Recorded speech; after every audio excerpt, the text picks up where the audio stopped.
नमस्कार दोस्तों, आपका हमारे बुद्धिस्ट ज्ञान चैनल में स्वागत है। हमेशा बड़बोलापन अच्छा नहीं होता, कभी कभी चुप रहना भी बुद्धिमानी की निशानी होती है। ऐसा गौतम बुद्ध ने कई वर्षों पहले अपने शिष्यों से क्यों कहा था, आइए जानते हैं इसे एक कहानी के माध्यम से। एक गांव में एक बहुत बड़ा आश्रम था। वहां पर एक प्रसिद्ध महात्मा रहते थे। वहां पर उनका एक शिष्य बहुत बोलता था, हर समय इधर उधर की बातें करता। जब वह दान देने जाता तो हर घर से एक नई कहानी लेकर आता और आश्रम के दूसरे शिष्यों को सुनाता था। एक शिष्य की दूसरे शिष्य से बुराई करता और दूसरों के सामने अच्छा बनने का प्रयास करता। खुद के मुंह से खुद की ही तारीफ करता रहता और हमेशा गुरु के सामने सबसे बुद्धिमान और उत्तम साबित करने का प्रयास करता।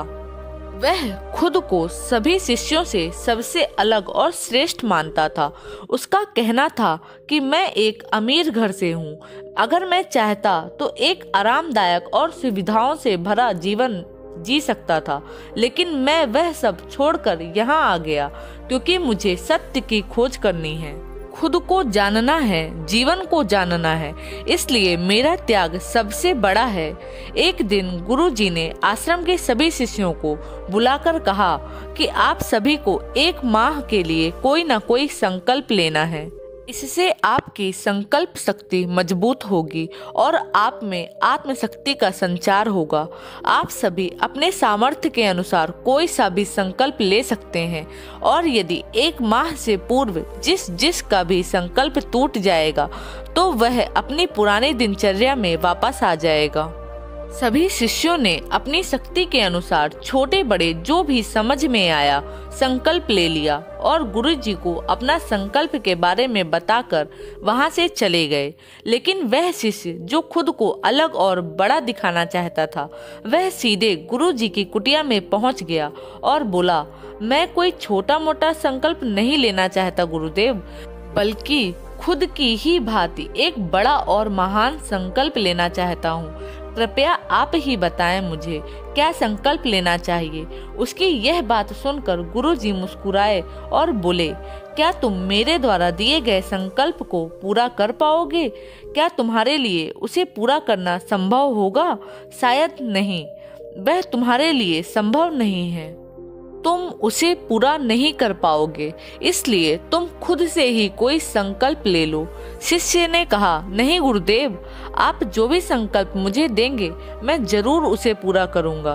गुरु ने कहा, ठीक है, तो तुम अगले एक माह तक चुप रहोगे। शिष्य ने कहा, गुरुदेव, यह भी कोई संकल्प है? यह तो बहुत ही आसान है। एक माह तक चुप ही तो रहना है। आप कोई बड़ा संकल्प दीजिए जो मेरी योग्यता के लायक हो, जिसे पूरा करने में मुझे समस्याएं हों। गुरु ने कहा, पहले तुम इस संकल्प को तो पूरा करके दिखाओ। शिष्य ने गुरु की बात मान ली और वह उसी समय चुप हो गया और पलटकर कुटिया से बाहर निकल गया। उसे चुप रहना बहुत आसान लग रहा था। उसने एक दिन तो जैसे तैसे चुप रहकर काट लिया, लेकिन दूसरे दिन से उसके मन में ना बोलने का बोझ बढ़ने लगा।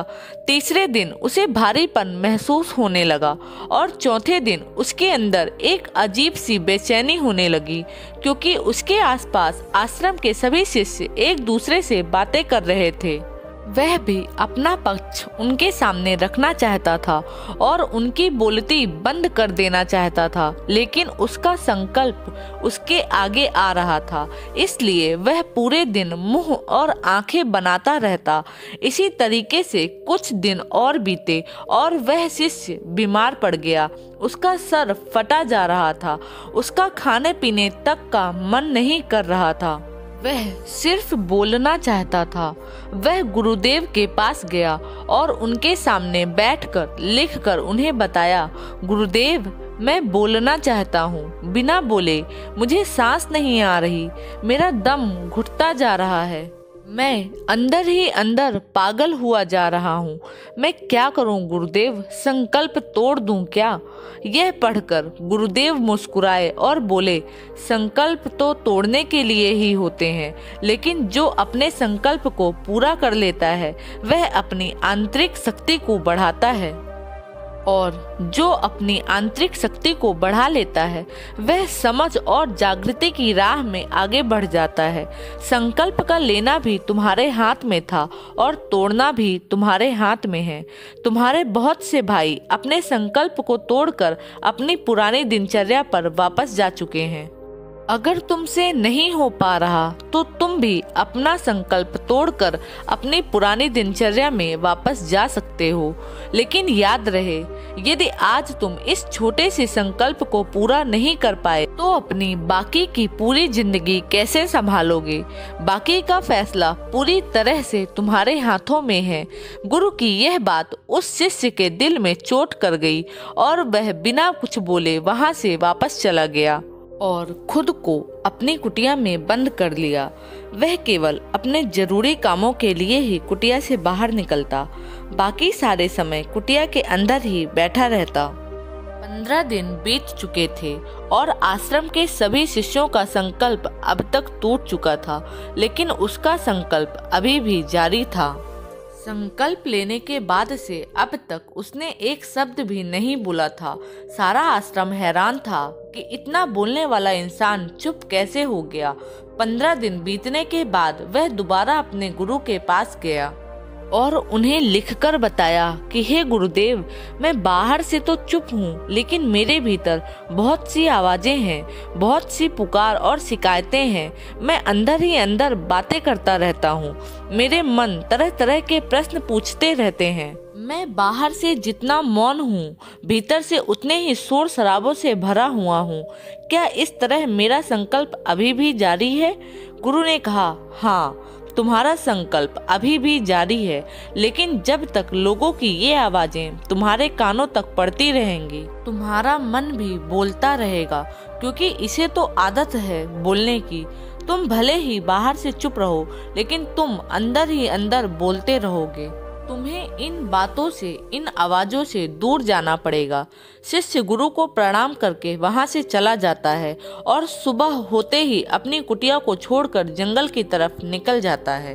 कई दिन बीत जाते हैं, संकल्प का समय भी पूरा हो जाता है, लेकिन शिष्य लौट कर नहीं आता। आश्रम में सभी को डर था कि कहीं जंगली जानवरों ने उसे खा न लिया हो, इसलिए उसे ढूंढने की बहुत सी कोशिशें की गईं, लेकिन वह कहीं नहीं मिला।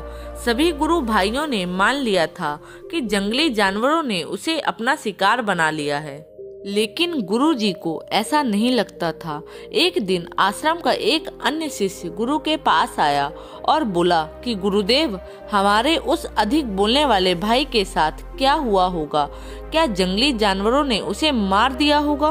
गुरुजी ने कहा, हो सकता है कि जानवरों ने उसे अपना शिकार बना लिया हो, लेकिन उसके ना लौटने की एक दूसरी वजह भी हो सकती है।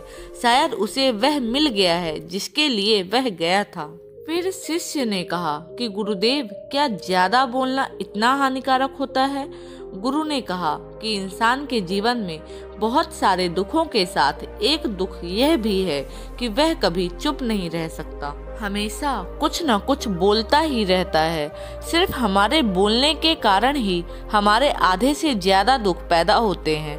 परिवार के अधिकतर झगड़ों की वजह हमारा बेमतलब का बोलना ही होता है। हम में से कोई भी चुप नहीं रहना चाहता, हम बस सामने वाले को सुना देना चाहते हैं। जो भी हमारे मन में है सब निकाल कर उसके मन में बैठा देना चाहते हैं। उसे समझा देना चाहते हैं कि देख, तू गलत है और मैं सही, और इस तरीके से सब एक दूसरे की सड़ी गली बातों को ग्रहण कर रहे हैं। इस तरीके से सुनने और सुनाने का यह काम जिंदगी भर चलता रहता है, लेकिन इस नासमझी में हम अपना समय, अपना जीवन, अपनी समझ और सबसे महत्वपूर्ण वह कीमती पल जो जिए जा सकते हैं, जिनको अनुभव किया जा सकता है, जिनमें आनंद को प्राप्त किया जा सकता है, यह सब खो देते हैं। लेकिन इसके बदले हमें मिलता क्या है? कुछ नहीं, सब व्यर्थ और बर्बाद हो जाता है। इस पागलपन में हमने क्या खो दिया, इसका एहसास केवल कुछ ही लोगों को होता है। बाकी लोग जैसे उन्हें अपने आने का पता नहीं, वैसे ही उन्हें अपने जाने का भी पता नहीं चल पाता। शिष्य ने कहा, तो फिर इसका समाधान क्या है? गुरु ने कहा, पूरी जागरूकता के साथ अपने विचारों को देखना, यही एकमात्र तरीका है सारी मानसिक समस्याओं का वर्तमान में रहकर चिंतन करना। पूरी जागरूकता के साथ अपना काम करना जिंदगी में चमत्कारी बदलाव ला सकता है। उसके बाद वह शिष्य गुरु से अपने प्रश्नों का उत्तर पाकर उनको प्रणाम करके वहां से चला गया।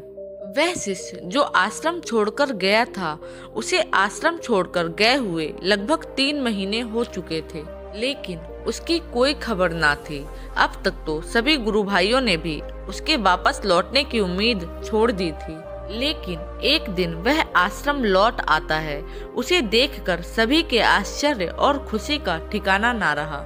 लेकिन अब वो नहीं था जो यहाँ से गया था, वह कुछ और ही बनकर वापस आया था। उसके अंदर एक गजब का बदलाव महसूस किया जा सकता था। उसके चेहरे पर एक गजब का ठहराव और आंखों में बड़ी शांति थी। आश्रम में आते ही उसके सभी गुरु भाइयों ने उसे चारों तरफ से घेर लिया और उससे बातें करने लगे। वह भी अपने गुरु भाइयों से बातें करने लगा। उसे बात करने वाले सभी ने यह महसूस किया कि अब वह पहले जैसा उतावला और बातूनी नहीं रह गया था। उसके मुख से एक एक शब्द बहुत ही सुलझे हुए और मधुरता से निकल रहे थे।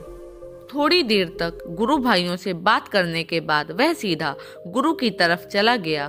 उसने गुरु के चरण छुए और कहा, गुरुदेव, क्या मैं अभी मौन हूँ? क्या अब भी मेरा संकल्प जारी है? गुरु ने कुछ देर तक शिष्य की आंखों में बड़े ध्यान से देखा और कहा, हाँ, तुम अब भी मौन हो। तुम्हारे मुख से एक भी शब्द नहीं निकल रहा और तुम्हारा संकल्प अभी भी जारी है। शिष्य ने कहा, गुरुदेव, जब मैं आश्रम से गया तो मैं मुंह से तो चुप था, लेकिन मेरे अंदर बहुत सी आवाजें थी। मन में बहुत से प्रश्न थे और वह बंद ही नहीं हो रहे थे। मैं जंगल में चला गया इसी उम्मीद से वहां मुझे शांति मिलेगी और मेरे मन की बकबक कम हो जाएगी। लेकिन मैं जितना एकांत में जाता गया, मेरे अंदर की आवाज उतनी ही तेज होती गई। मेरे भीतर की पुरानी से पुरानी आवाज मुझे सुनाई देने लगी। तब जाकर मैंने महसूस किया कि मैं कितना गलत कर रहा था।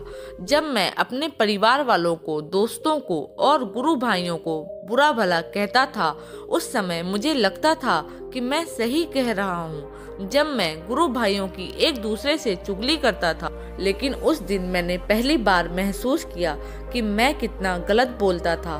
काफी दिनों तक यह आवाजें, यह शिकायतें मेरे अंदर चलती रहीं, लेकिन धीरे धीरे करके एक दिन यह सारी आवाजें मेरे अंदर से समाप्त हो गईं और अब मैं भीतर से भी मौन हो गया। उस घने जंगल में बाहर से कोई बोलने वाला नहीं था और भीतर कोई आवाज बची ही नहीं थी और मैं उस दिन पहली बार मौन का सही अर्थ समझा। मेरे चारों तरफ बहुत शांति थी। हालांकि अभी भी कुछ आवाजें आ रही थी जो पहले भी आती थीं, लेकिन मैं उन्हें सुन नहीं पाता था। पर अब वे सभी आवाजें मुझे स्पष्ट रूप से सुनाई दे रही थी।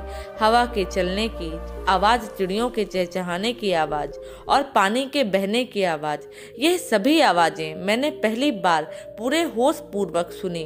तो इस शांति को भंग करने के लिए मैंने पहली बार अपने मुंह से कोई शब्द निकाला। मैं चिल्लाया, हे ईश्वर, यह कैसी शांति है? सभी कुछ इतना शांत क्यों है? ऐसा क्या हो गया? लेकिन मेरे चिल्लाने के बाद भी वह शांति भंग नहीं हुई। सब कुछ पहले जितना ही शांत था, बाहर भी और भीतर भी। हे गुरुदेव, मैंने अपने गुरु भाइयों से बात की, मैंने आपसे बात की। मैं बोल रहा हूँ, मैं चल रहा हूँ, मैं सब कुछ देख रहा हूँ, लेकिन मैं अपने भीतर एकदम एकांत में हूँ, मौन में हूँ। भीड़ में होता हूँ तब भी भीतर से अकेला एकांत में होता हूँ। जब मैं खुद से भी शोर करना चाहता हूँ तब भी एकांत में ही होता हूँ। अब सब दिखाई पड़ने लगा है, सब सुनाई पड़ने लगा है।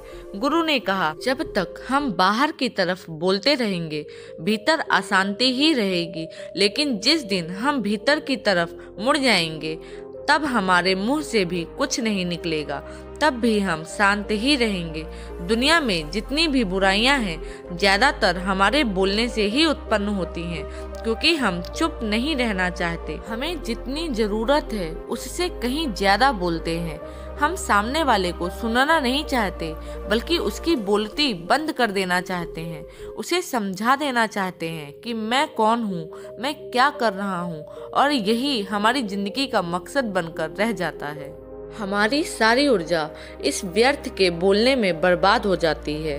ऐसी ही समझ से लोगों का जीवन दुखों से भर जाता है, जो हमेशा एक दूसरे को सुनाने में लगे रहते हैं, कभी एक दूसरे को सुनना नहीं चाहते, समझना नहीं चाहते, और चुप रहना तो उन्होंने कभी सीखा ही नहीं, क्योंकि चुप रहना उन्हें छोटा महसूस करवाता है।